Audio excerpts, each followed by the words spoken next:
Good morning, YouTube. It's almost 11:11. Make a wish, right? I was up late last night just editing the vlog, another vlog I did, and just like working on stuff. And it is 11:11 now. I got to my favorite study spot before everybody else, despite sleeping in today, so that's positive. There's actually a bunch of bright light coming in today, so that's nice. I'm planning just to stay in today and make today a work day. Software development and game development. And I'm having pie for brunch. Filming in here instead of the kitchen because there's the cleaning guy is already cleaning the kitchen, and then there's a guy sitting on the other opposite end of the kitchen. And people already probably think I'm weird. Funny enough, making a pie was somewhat my homework. Management class, special topic on social media influencers, had a woman come in who is very popular on Instagram, and she also brought us cake, so that was nice. But she is giving us like some insights into her journey. But because it wasn't a usual week, because it's one of those 6 to 9s, our homework was just to do something good for our mental health. So we could do whatever we want, and we just had to write about it. There's the little PSA that Sesame Street did this month in collaboration with the university's Huntsman Mental Health Institute. Never had any easier homework where we could just do whatever we want, write about it, and put a picture. While I cut the pie and dig in, I have some clips from yesterday. This is all the stuff I got to make a pie. I got the Libby pie mix, because all you have to do is just add eggs and some of the evaporated milk. It's a little cheaper and I don't have to worry about measuring it. Yeah, it wants only 2/3 cups. So yeah, if I did the math right, this is only like 11 milliliters less. So it should be good enough. I got a little 6-pack of eggs. I got some of those just cracking eggs. That's what I'll use the other 4 leftover eggs, put 2 in each. I am not really a chef, but I do cook occasionally, so. Now at 4:25, I grabbed all my supplies, but I forgot to grab a can opener. I'm supposed to be an engineering student. Luckily, I keep all my supplies in my room. Actually, you're supposed to beat the eggs too, so I probably should do this in a cup. So yeah, I'll probably worry about the eggs first. There's 1. Now there's 2 of them.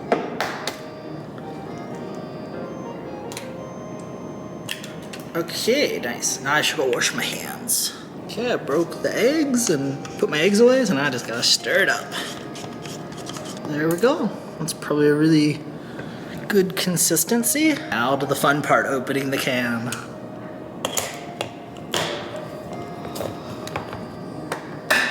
Oh, I'm making a mess. It smells so good. Opening it was kind of a pain, but I got it.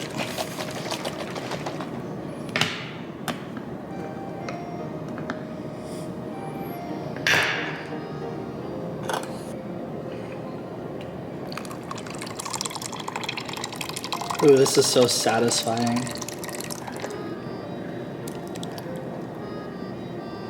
Smells good, even though it looks like pumpkin vomit. Got it mixed up. Now it's time to put it in the pan. Let's see, will the engineering student remember to take off the wrapper or not before I pour it in there? Ooh. Put this in the oven for 15 minutes and then lower the temperature for another hour. Now to do some cleanup while I wait. Cannot wait to have some of this tomorrow for my breakfast, actually. Cleaned up, did the dishes. I lowered to 350 for an hour. Since I'm gonna have like 3 hours of waiting, so I gotta let it cook for an hour and let it sit for 2 hours. So time to be productive for like 3 hours. Now to take the pie out. Yeah, this smells so good. I gotta let it sit for 2 hours. So it'll be like 1 o'clock by the time it's done. And I can put it in the fridge for tomorrow. Fell apart a little bit, but it will still be really yummy. And of course I need a little boost of energy. I decided on just 1 piece for now. I'll probably have some later for dessert tonight, and then tomorrow. All cleaned up, and that was pretty yummy. Did my write-up a little bit last night. Confetti. 1 homework assignment done. You have an update about the situation that I emailed the dean about last week. Also take notes so I can be journalistic and stick to the facts. Anyways, for the Instagram issue, I wasn't blocked. He said that the social media person told him that there was no blocks on my account and that he wanted more information about it since they couldn't see that I was blocked. So they must have unblocked me and just told him that I wasn't blocked. So I feel like the person that runs the social media team at the university is gaslighting a little bit because I was indeed blocked. I have a video of it I can show. Yeah, if I go to Instagram and you type in the University of Utah and I click it, it says, sorry, this page isn't available. Yeah, I just mentioned that to him and he followed up saying that they don't block people. It's their policy not to block people, but they will remove comments if they're like obscene or indecent or if they're off topic, which it does sound consistent with what other organizations do, including government ones. So that makes sense to me. If I Google the university's Instagram and I click it, it takes a minute, but yeah, it loads now. I'm just not following them again because I was blocked. So I can go ahead and just follow them again like I did before. Issue is solved, even though I feel like I was gaslighted about it, because like I said, the social media manager person emailed the dean saying there was no blocks levied against my account, yet I was blocked. So yeah, I guess they unblocked me and just emailed him that I wasn't blocked. So gaslighting for filming at the library, that issue I would consider not solved.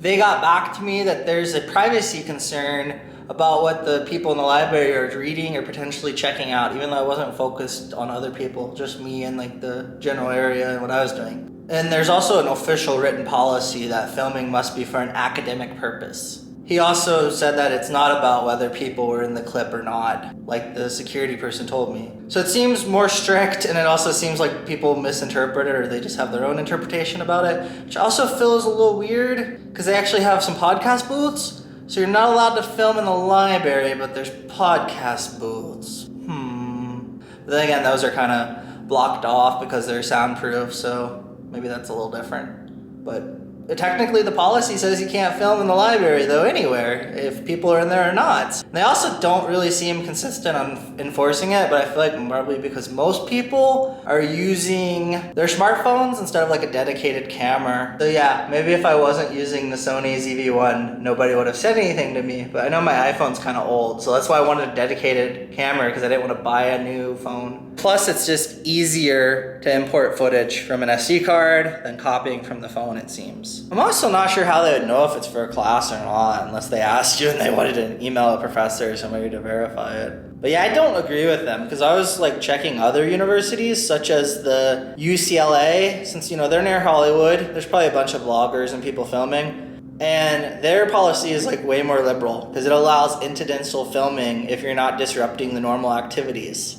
So yeah, I feel like the U of U policy is very draconian, and I don't feel like it's in line with some other public universities. The dean guy was sympathetic though. He said he understood my frustrations and that he's just the messenger, and he also shared my feedback with the person in charge of that policy, which I don't know if that'll give any real change or not. I don't know if that's his words to try to make me feel better or if they will actually do anything. I guess we'll see if they change their policy or if someone ends up suing them over it. But on a more positive note, he said he's also a hobbyist photographer and videography. He said he commends me from following my passions and wishes the best in my vlogging adventures. But yeah, I'm still not sure if anything will really change with him sharing that feedback, so I guess we'll see. I thought maybe I could file a complaint with the ACLU or something and they could be able to help, but unfortunately they said that they had a high demand and that they only have 3 attorneys on the Utah chapter, so they don't have enough resources to help me, so they couldn't take on the case. They said that their decision not to take on the case means that my complaint may or may not raise a constitutional concern. They just can't take on the case. But I feel like since they worded it that way, instead of just saying outright no, they said no, but they gave me a reason because they were under resources. But I feel like they could have just said, no, your thing's not constitutionally valid, and decide to not take on the case. But this time they just said they couldn't take on the case because of their resources. So I'm crossing my finger that the university will change their policy on this, because I believe they are wrong. This is one of the reasons why if I'm successful with my app development or anything, I don't really think I want to give back to this university other than just, finishing my degree. So yeah, a little disappointing. If you're a lawyer watching this video and you want something fun to do and you think this case is interesting, you can contact me, because I really feel like the university's not going to change stuff unless they get sued. I'm going to get back to software development. So the build system I was talking about last time, I broke everything into the separate tasks, and then I also have it aware of different projects. So this is just basically adding commands to the pipeline. Now everything is kind of abstracted away in the build runner helper. So this was 2,000 lines of code. Now it's only 300. But yeah, this is much more modular instead of being in one big file. I also worked on the live mode, so I also broke that into a separate file, which that was kind of a little bit of a challenge. But yeah, the only thing I want to do mostly right now is I was thinking of doing like a file-based lock. So if you have multiple instances open, it will give you an error. Yeah, the thing about this is you have to like manage watching, you have to manage graceful shutdowns. So here I will like stop the watcher, and then if there's like a child process running, it will stop that. And then while we're watching the file system, I also did like a debounce to try to make this a little more efficient if you save a bunch. But yeah, now if I go ahead and run this and I pass -- live, yes, it's running. So yeah, now, so if I go into like any file, I just have it watching the entire repo right now because it's a mono repo. So yeah, if I go ahead and save it, it will go ahead and restart it and rebuild everything. Yeah, and you can also see the website now. It's all purple though. People told me I got too much purple in here. But yeah, you can do auto, light mode, all that's working, and it just stores it all in a cookie for later. Yeah, these are what the build scripts look like. You create a new build runner, you give it a name, you just add, I want to build a server bundle, and then export the third-party dependency information for it. You can copy the EJS views, which I'm using those just for error pages. You can create a front-end project, build all the front-end assets, import the images. So yeah, and then you can also export the license information. And then save the file list that function I used to generate the base HTML on the server used. And then for the mobile build, I'm using Ionic, but you can do hooks. And I went ahead and set it up to do roll-ups, license export information. So I was able to write a method to import that information. And then I'll go ahead and just export it in my own format. So for like legal reasons, most like mobile apps will like say like what third-party dependencies was used. So I wrote a thing that will actually like generate it. But I also needed this for the web server because I'm using Bun to build the assets and they didn't have something like that built in. So I went ahead and did it mostly for Bun, but generate for the front end, the server, or for the mobile app, I can just have them output in consistent formats. So I was doing that for like legal requirements. I'm at the part of the project I want to do file locking, and I noticed a lot of the packages on NPM were a little old. Kind of want to write my own. So I was having ChatGPT help me, but I kind of have the idea what I want. The retry thing I was also thinking of doing because I noticed a lot of them did have retry policies. So I'm like working on that. So I'm going to make the retry policy as a separate class to manage everything. And then I'll have like a runner. And then I'm putting all the types in here, so this is what the policies would look like. I feel like I'm kind of reinventing the wheel, but this is also good for learning. And for the retry policy, since I'm abstracting to have both like the policy manager where you can like ask if you should run again, and then the actual runner that kind of manages for you, that'll make it more flexible because I'm going to be using this in the back end for the file locking thing with the build tools. And then I'll probably also be using retry policy in the front end. For example, if a WebSocket or something did not connect, I would end up using that. Also, was trying to think of my database structure since this is gonna have like to-do list items. I know like some will update the position for all the items and like do a bunch of updates, and I kind of just thought that'd be inefficient for the database. Yeah, my plan is to have a UL ID, which those can be lexiconically sorted, and then have a store position, like a before or after, and that's kind of my idea. And then we'd be able to sort this as an array. So I was playing with kind of like the data structures of what I want to do for the back end and kind of my database schema. I'm a little all over the place with my app, but I made some good progress this week. Tooling mostly and just kind of structuring and planning. So I'll get there, just gotta be persistent. It's time to put some music on and try to get in the coding zone for about an hour or two before I shift on to game development. Just trying to figure out the API one. I was like going back and forth with ChatGPT, being a little indecisive on it. I kind of have an idea, but yeah, it's kind of giving me some code, and I've been kind of giving it some code and just going back and forth, acting like it's like basically a peer programmer.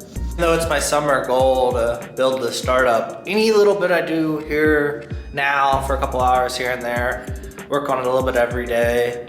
Less stuff I'll have to worry about in the summer. So I feel like once I get a solid foundation, I will be moving way faster with this app. So that's the good thing. That's another thing too about being persistent. Same thing with YouTube. Like your first videos are not really gonna be the greatest apparently.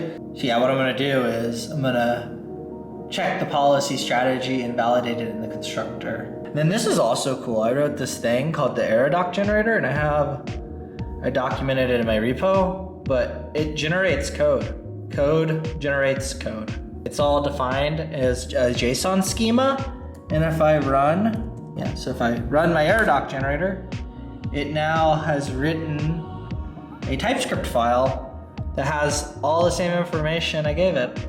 So this is really cool if you need consistent errors. That code I did to generate error handling, that also took a bunch of time I did. But it's one of those things that I think will pay off in the future, hopefully. So yeah, to create an error, all you do is just like throw a new instance of the class. You just provide the information in. Yeah, I should also probably clamp the values. So I did that to make sure there's at least one on each. So you can't put a 0 to infinity and beyond.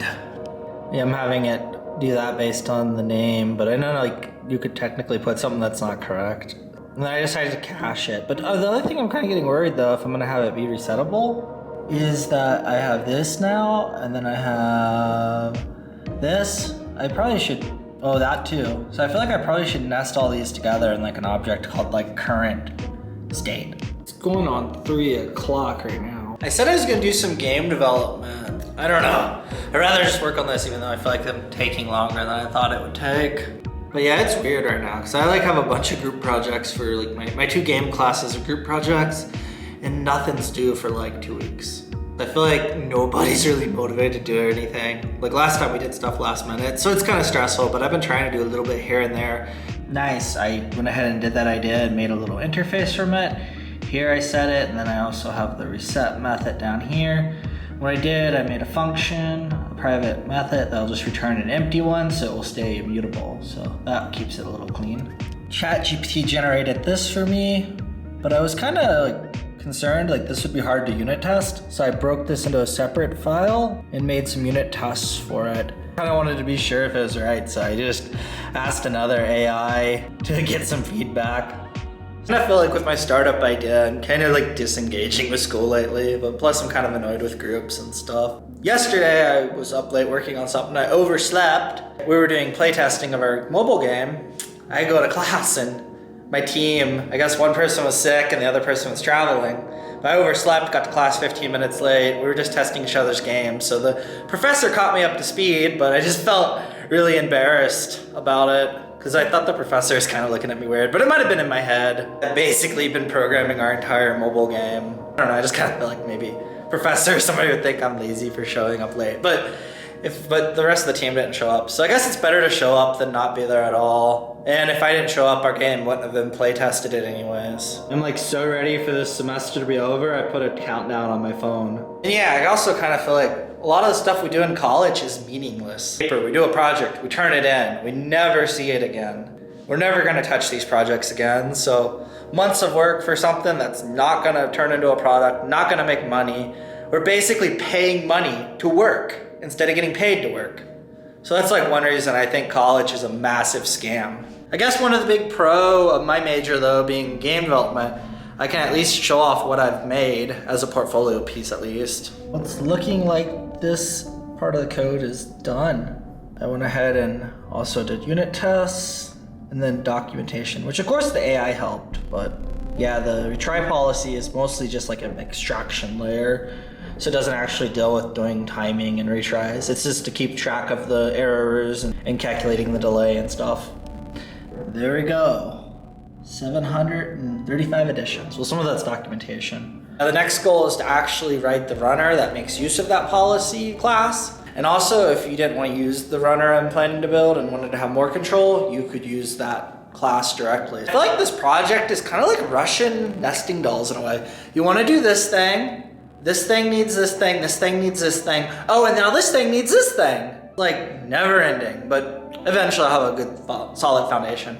And I think I also just like to abstract everything away. Which I heard Google does that. I don't know, I seen a video one day pop up on my feed. Some guy was complaining about being an ex-Google engineer and how everything's abstractions. So yeah, maybe I should be a Google engineer. Potential career idea if my app doesn't work out, which it better work out, or I'm gonna really hate myself. Yeah, I got some fried chicken at the store yesterday. Just a little quick dinner, but the nice thing is I can have the other half tomorrow, so 2 meals. Another one of those to make for tomorrow too. I'll just do the wings and the legs and a breast, and then tomorrow I'll just have a breast and the 2 thighs. Anyways, time to have a quick little dinner, and then I'm gonna get back to work. Quick and simple dinner. Well, dinner was good and quick. I was in the flow writing code for my software ideas, so sometimes when you're in the flow state, just stick with it and you'll get more done. Time to switch out the laptops and do some game development. Windows. So yeah, this is our alt game right now. This I can remove, that's just a test button. That's also for testing, but we don't have this all hooked up yet. I guess we're planning that still. But yeah, if you load the game, you just move around and you have to avoid these things. And there's like coins to collect. And then, yeah, the UI and stuff needs more like polished and work. But that's our game right now. But yeah, I did a lot of the buttons and some of the UI. So I'm gonna do like a credit screen just because I don't really know what I really want to work on. And I find it funny, since this is a game maker, they call the levels rooms instead. I just find the UI paradigms for this is so weird because like, yeah, you open stuff, they'll go right under it. And you have to like use the mouse to zoom and stuff, so it's kind of weird. I find the Game Maker UI as a little more quirky compared to Unreal Engine, so I'm not a big fan on it, but it's easy enough to use according to the professor to make 2D games, so that's why he wanted us to use it. But I know some people don't see it as a serious engine. That's something we kind of discussed, compared to like Unreal or Unity. There are some games that were published using Game Maker though. I think this is cool though, for the objects, which are similar to like the blueprints in Unreal Engine. You can define the variables and change them visually, so that's kind of cool. I went ahead and just set up a little fade transition and put the button in there. Well, this is also weird. I do not like it about Game Maker. You can't just like click and drag. You have to like control and click. I don't know, this UI is just so clunky and weird. I don't like it. This is the save load system I did. But I just feel like Game Maker is just like kind of making it a little hard to get into this class for me. And then plus, like I mentioned in that last vlog, we have discussions and we have a presentation coming up, which I should work on that this weekend.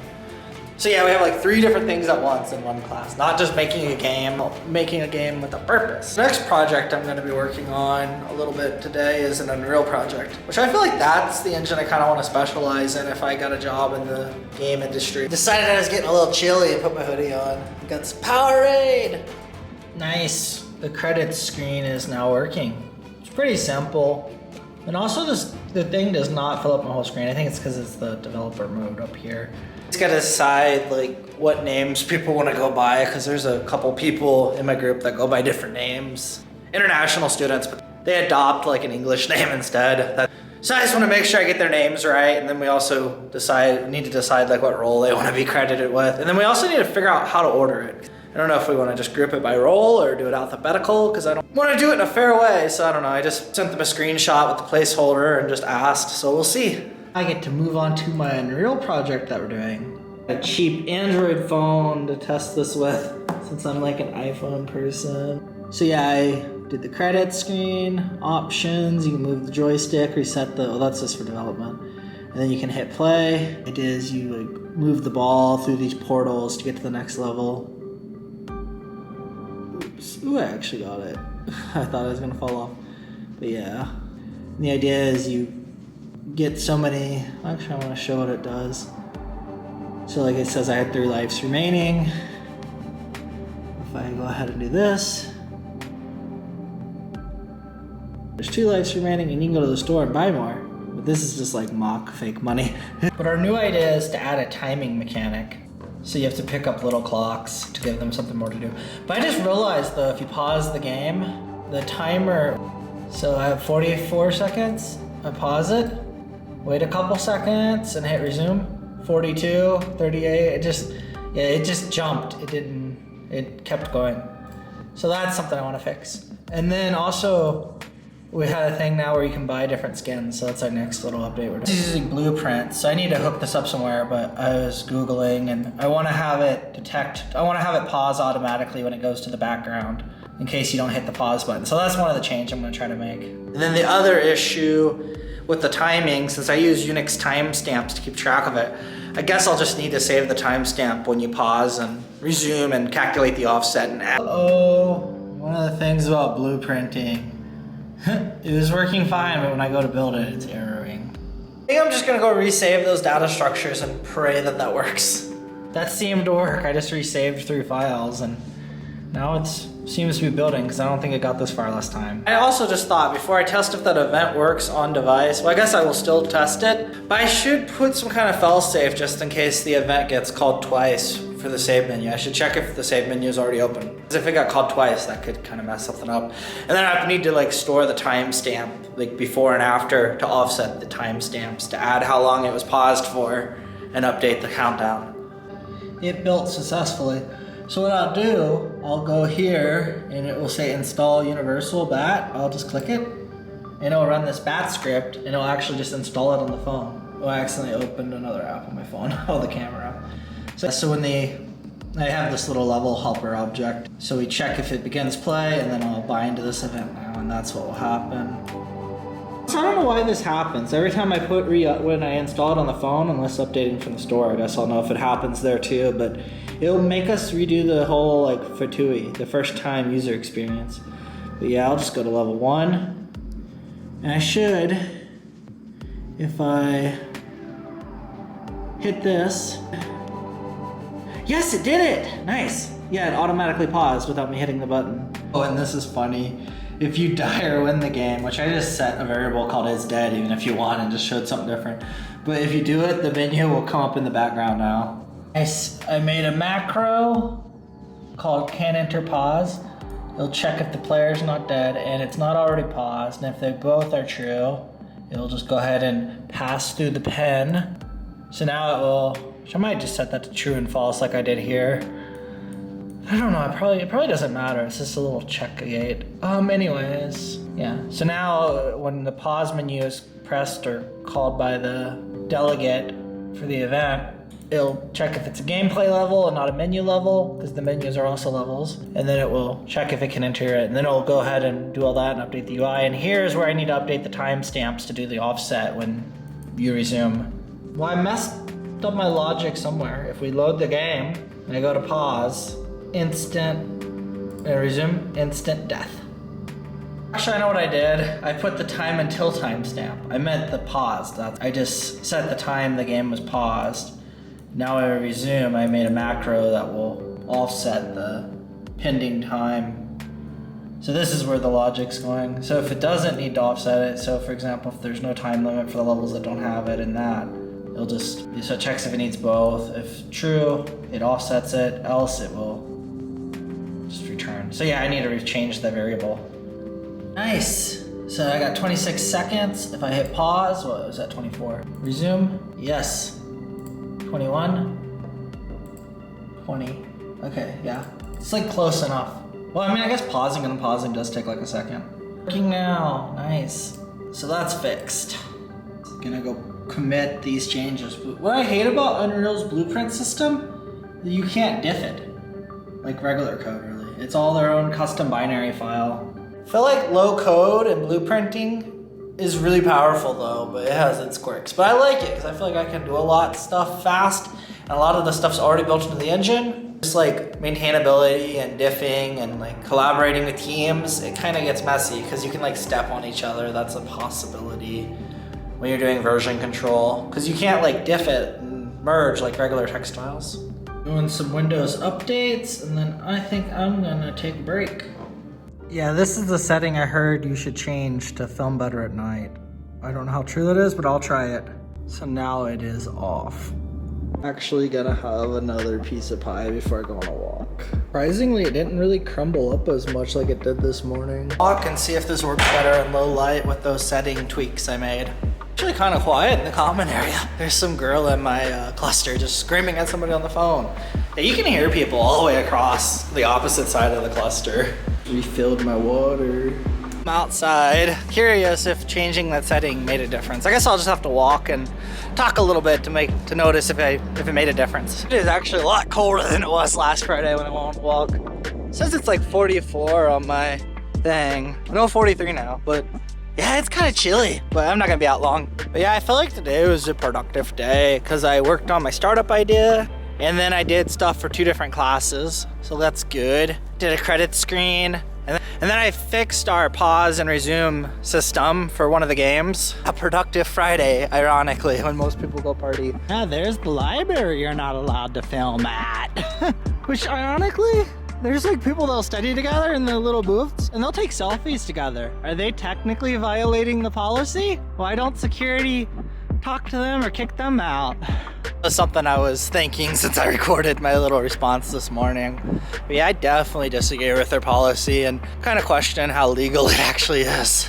Yeah, it's also Pride Week on campus. So they have the Block U wrapped as a rainbow. I guess they put extra cameras around it to watch it just because last year I guess people vandalized it. Yep, all lit up at night.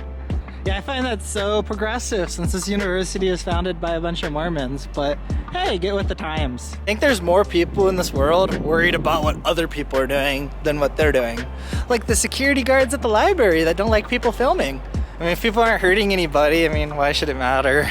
Dang, a little indecisive. I'm actually gonna go cut up to where the business buildings are. They're actually open for another 45 minutes because they're open to 11.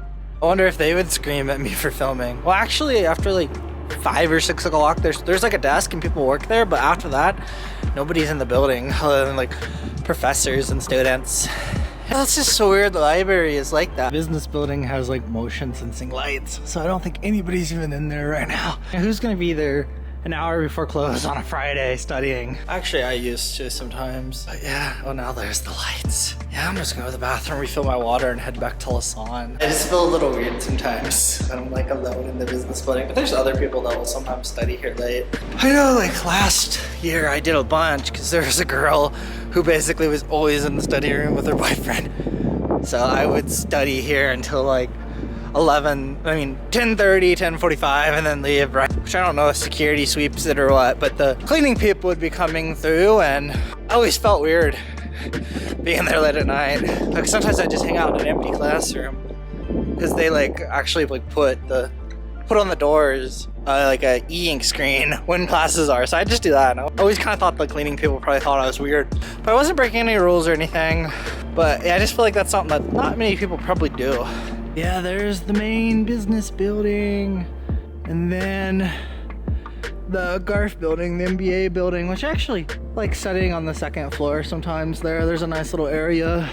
Yeah, that building is mostly for the MBA program, but I had one class that was actually in there for undergrad, so kind of interesting. Yeah, one time I was walking around and I think they were about to do an event or something, and some old lady asked if I needed help because I probably look out of place compared to like the MBAs, because that's just like in cargo shorts in the summer and the MBA people dress up in. But yeah, it's just like pretty much only one floor.